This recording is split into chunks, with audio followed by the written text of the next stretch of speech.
Hello everyone, Assalamu alaikum and welcome back to another new lesson. I'm Noore Jannat Meem with you all today. So our today's topic is about pronunciation, as you can see, silent L letter words. So ইংরেজিতে আমাদের এমন কিছু word আছে যাদের মাঝে একটা বা দুইটা সাইলেন্ট লেটার থাকে। তো এই সাইলেন্ট লেটারগুলোকে কিন্তু সাইলেন্টে রাখতে হবে। যখন আমরা ওয়ার্ডগুলোকে প্রোনাউন্স করব, এই সাইলেন্ট যে লেটার আছে এটা বাদ দিয়ে বাকি ওয়ার্ডের প্রোনাউন্সিয়েশনটা আসলে আমাদের করতে হবে। সো এর জন্য আমাদেরকে জেনে নিতে হবে যে কোন কোন লেটারগুলো সাইলেন্ট থাকে একটা ওয়ার্ডের মাঝে। যদি আমরা জানি তাহলেই কিন্তু আমরা এই ওয়ার্ডের সঠিক উচ্চারণগুলো করতে পারবো। আর আমাদের এরকম পুরো এ থেকে জেড পর্যন্ত আছে silent A letter word, silent B letter word, silent C letter word, সেভাবে। তো আমরা একটা একটা করে এক এক টিউটোরিয়ালে ইনশাল্লাহ দেখে নিব। আজকের ক্লাসে আমরা যেটা দেখছি সেটা হচ্ছে সাইলেন্ট এল লেটার ওয়ার্ডস। তো এখানে আমরা কিছু ওয়ার্ড রেখেছি, এবার আমরা একটু এই সবগুলো ওয়ার্ড প্রোনাউন্স করার ট্রাই করব সঠিকভাবে, এবং আপনারাও আমার সাথে সাথে ট্রাই করবেন। সো প্রথম যেটা আছে এটা হচ্ছে ALMOND। তো এই ওয়ার্ডের প্রোনাউন্সিয়েশন কিন্তু অনেকে আমরা করি আলমন্ড এভাবে। সো এটা আসলে একটা বাদামের কাইন্ড। সো এইখানে যে এলটা আছে এই এলটাকে কিন্তু সাইলেন্ট রাখতে হবে, আর এই ওয়ার্ডের প্রোনাউন্সিয়েশন হবে আমন্ড। কী হবে? আমন্ড। সো এখন থেকে আমরা এটাকে আর কেউ অ্যালমন্ড বলবো না, এলটাকে বাদ দিয়ে দিব, কারণ এলটা থাকবে আমাদের জন্য সাইলেন্ট। আমাদের ওয়ার্ডের প্রোনাউন্সিয়েশনটা কীরকম হবে? Almond, almond. Now let's go to the next word. এখানে আমাদের সাইলেন্ট এল আছে, তাহলে ওয়ার্ডের প্রোনাউন্সিয়েশনটা আমরা এভাবে করবো না বাম, আমরা কি বলবো? বাম, বাম, simply balm, BALM, balm. The next one is similarly palm. আমরা এটাকে পালম বলবো না, কি বলবো? ফাম, ফাম, PALM, ফাম, কারণ এখানে এলটা আমাদের জন্য একটা সাইলেন্ট লেটার। এরপর আমাদের আছে CALF। তো ক্যালফ, এটা আমরা অনেকে বলি ক্যালফ, এটাকে ক্যালফ বলা যাবে না, বলতে হবে কাফ। আর এটা বলতে আমরা কি বুঝি? যেমন মেষ শাবক বা ছাগলের শাবক বা যে কোনো ভেড়ার শাবক হতে পারে, তাদেরকে আমরা ডাকি হচ্ছে কাফ, ঠিক আছে? এরপর আছে CALM, আমরা বলি calm down। So calm down বলা যাবে না, বলতে হবে calm down, CALM, calm। কাম মানে হচ্ছে শান্ত হয়ে যাওয়া। তো কেউ যখন অনেক এক্সাইটেড হয়ে যায় বা অনেক টেনশনে থাকে, অনেক টেন্সড হয়ে যায় কোনো কিছু নিয়ে, তাকে কিন্তু আমরা বলি যে কাম ডাউন, কাম ডাউন। সো এই কাম হচ্ছে আমাদের একটা সাইলেন্ট লেটার ওয়ার্ড, আর এখানে আমাদের এলটা কিন্তু সাইলেন্ট থাকে। পরবর্তী এই ওয়ার্ডে একটু চলে যাই, CHALK। এটাকে কি বলতে হবে? চক, কারণ আমরা জানি এই এলটা আমাদের জন্য থাকবে সাইলেন্ট। চক, CHALK, চক, যে চক দিয়ে আসলে আমরা বোর্ডে লিখি সেটা। এরপর আমাদের আছে COULD, কুড। আমরা কিন্তু কেউ এটাকে বলি না কুল্ড, আমরা সবাই কিন্তু বলি কুড।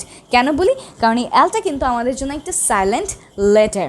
সো কুড হচ্ছে বেসিক্যালি আমাদের যে ক্যান ভার্ব আছে, এই ক্যান ভার্বের পাস্ট ফর্ম, এবং এই কুডকে আমরা ব্যবহার করে থাকি যখন আমরা কোনো পোলাইট কোয়েশ্চেন করি।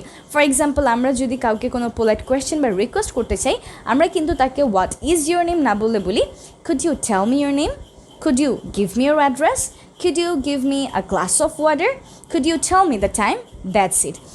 এর পরবর্তীতে আমাদের যেটা আছে সেটা হচ্ছে WALK, যার মানে হচ্ছে হাঁটা। তো আমাদেরকে বলতে হবে walk, walk, walk, no walk, WALK, walk. এরপর আমাদের আছে FOLK, সো লোক সংস্কৃতি, ফক কালচার। আমরা বলি FOLK, ফক, নট ফোক, ফক, FOLK, ফক। তাহলে এখানে আমাদের যে এলটা আছে এটা আমাদের জন্য কি? একটা সাইলেন্ট এল লেটার ওয়ার্ড। এরপর আমাদের আছে HALF, আমরা বলি হাফ। আমরা কেউ কিন্তু কখনো বলি না হাফ, কারণ এই প্রনাউন্সিয়েশনটা খুবই কমন, আমরা ছোটোবেলা থেকেই জানি। কোনো কিছু পুরো মানে আমরা বলি ফুল, কোনো কিছু অর্ধেক মানে আমরা বলি half, half an hour.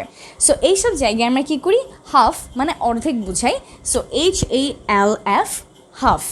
Then we have salmon, not salmon. এটা একটা মাছ, একটা মাছের নাম, SALMON, যেটা কিনা আমাদের একটা স্টোরি আছে আমাদের HSC-তে, এবং যারা আমরা অনার্সে পড়ি ইংরেজিতে, অনার্স ফার্স্ট ইয়ারে, কিন্তু আমাদের একটা ফিকশন আছে যে খাওয়া দাওয়া রিলেটেড, খুবই মজার একটা ফিকশন। এটার নাম থেকে আমাকে কমেন্ট সেকশন সবাই বলে দিবেন যারা পড়েছেন, ঠিক আছে, ফিকশনের নামটা কি।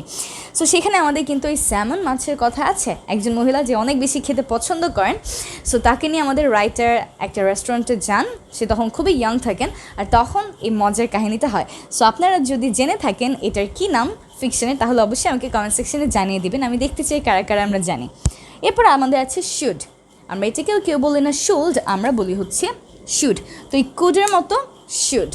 এরপর আছে টক, যার মানে কথা বলা, আমরা তো কেউ বলি না টক, আমরা কি বলি সবাই talk. I need to talk to you, তার মানে তোমার সাথে আমার কথা বলার দরকার আছে, talk. Then similarly we have walk well, যেটাকে আমরা একটু আগে অবশ্য দেখেই ফেলেছিলাম। এবার আমরা এটার জায়গায় আরেকটাকে দেখে নিই, তাহলে YOLK, যার মানে হচ্ছে কুসুম।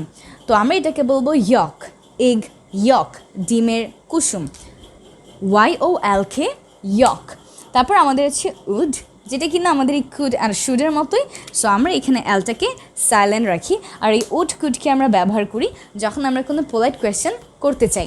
সো ওয়েল, তাহলে আজকে আমরা সাইলেন্ট এল লেটার কোন কোন ওয়ার্ডগুলো দেখে নিলাম, চলো না একবার রিভাইজ করে নিই সবাই। Almond, almond, bum, palm, calf, calm, chalk, could, walk, fork, half, salmon, should, talk, yolk, and would. That's it. So এমনই আরও মজার মজার প্রোনাউন্সিয়েশন টিপস পেতে, সাইলেন্ট লেটার ওয়ার্ডগুলো পেতে এবং আরও অনেক লেসন অ্যারেঞ্জ হতে পেতে আপনি কিন্তু জয়েন করতে পারেন আমাদের স্পোকেন ইংলিশের যে আপকামিং কোর্সটা আছে সেই কোর্সে। আমাদের কোর্সের নাম হচ্ছে অনার্গল ইংলিশ 1.0।